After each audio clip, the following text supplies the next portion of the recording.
I found out my credit was destroyed while sitting in a mortgage broker's office holding my fiancé's hand, one signature away from our first house. The broker turned her screen around, the score 512, 11 credit accounts I had never opened, 4 in collections. The oldest one dated back to the year I turned 16. And when I finally got copies of the original applications, I didn't need a handwriting expert. I'd been reading that handwriting my whole life. On birthday cards, on permission slips, on notes in my lunchbox. It was my mother's.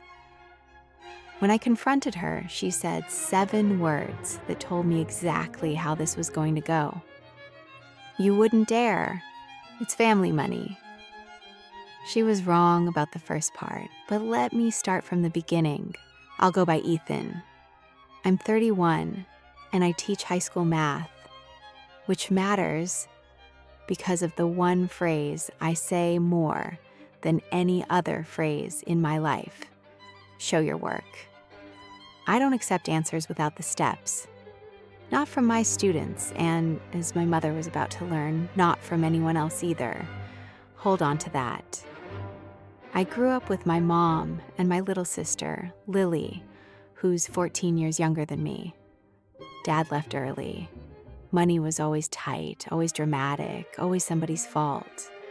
I moved out at 18, worked through college, paid cash for everything, and I was actually proud of never having a credit card, which it turns out is exactly why the scheme worked for 15 years.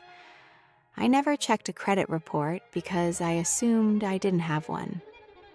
Last fall, my fiancé and I found the house. Small blue shutters, a maple in the yard. We got pre-approved on her income alone to start, and then the broker pulled my file to add me to the loan. 512. I remember laughing when she said it, the way you laugh at something that has to be a mistake. Then she started reading the accounts out loud. A store card from a furniture chain opened 15 years ago, 2 gas cards. A jewelry account. Credit cards from banks I'd never walked into, with balances that had been charged off, sold to collectors, and sued into judgments I'd never heard of, because every notice had gone to my address of record, my mother's house. I want to be honest about the next part because people who haven't lived it always ask the same question. How do you not know? You don't know because the person doing it controls the mail. You don't know because she knows your social security number the way she knows your birthday. She was there for both. And you don't know because your brain will not let you go there. I sat in my car outside that broker's office for an hour, doing what I do professionally, working the problem backward. The oldest account was opened in October of my sophomore year of high school. The furniture card's first purchase matched, almost to the week, the new living room set that appeared that fall, the one I wasn't allowed to eat near. I requested the original applications from 3 of the banks. Federal law says victims of identity theft can get them. They came, and there it was, my name, in her handwriting, the little loop she puts on the E. She hadn't even tried to disguise it. Why would she? Her son didn't check. I drove to her house. I laid the applications on her kitchen table like a test I was handing back, and I watched her go through the whole curriculum in about 90 seconds. Denial. That's not mine. Minimizing. It was groceries, Ethan. It was keeping the lights on for you. And then, when I pointed out the jewelry account, the balance transfer to a cruise line, the charges from years after I'd moved out, the threat. She leaned back, crossed her arms, and said, "So what are you going to do? Call the police on your own mother Family doesn't press charges. You wouldn't dare. It's family money. And here's the part I'm not proud of. For about 2 weeks, she was right. I didn't dare. The aunts called. My grandmother called. She raised you alone. You want to put her in prison over a credit score? I actually started researching whether I could just pay it. $61,000 of someone else's spending to keep the peace. Then, on a Sunday, I was at Mom's helping Lily with calculus, and I went looking for printer paper in the desk drawer. And I found a credit card application, half filled out, in my mother's handwriting. The name on it wasn't mine. It was Lily's. My sister is 17. It was starting again, same play, next child, and this time I was watching it happen in real time instead of finding it 15 years too late. I stood in that kitchen holding the application, and every bit of guilt I'd been carrying just converted, like a sign flip in an equation. You can talk me out of protecting myself. You will never talk me out of protecting her. Here's what my mother, and honestly most people, never understood about how this actually works. Write this down. Identity theft doesn't stop being identity theft because the thief shares your last name. The law does not have a family discount. And the system for undoing it is built on paper, which is to say, it's built for people like me. Step 1. An official identity theft report through the federal government's own portal, a sworn affidavit listing every fraudulent account.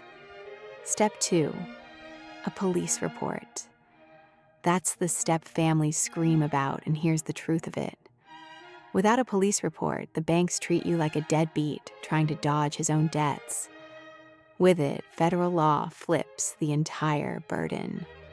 The credit bureaus have to block the fraudulent accounts from your file. The collectors have to stop. The banks have to investigate. And when they investigate, they don't ask for feelings. They ask for documents. Handwriting, signatures, the original applications. In other words, the exact evidence my mother had been mailing into the financial system for 15 years. In her own looping script, one application at a time. She'd spent a decade and a half showing her work. I just turned it in for grading. And before I tell you what happened, I actually want to know comments right now. The affidavit form has a box where you name the person who did it.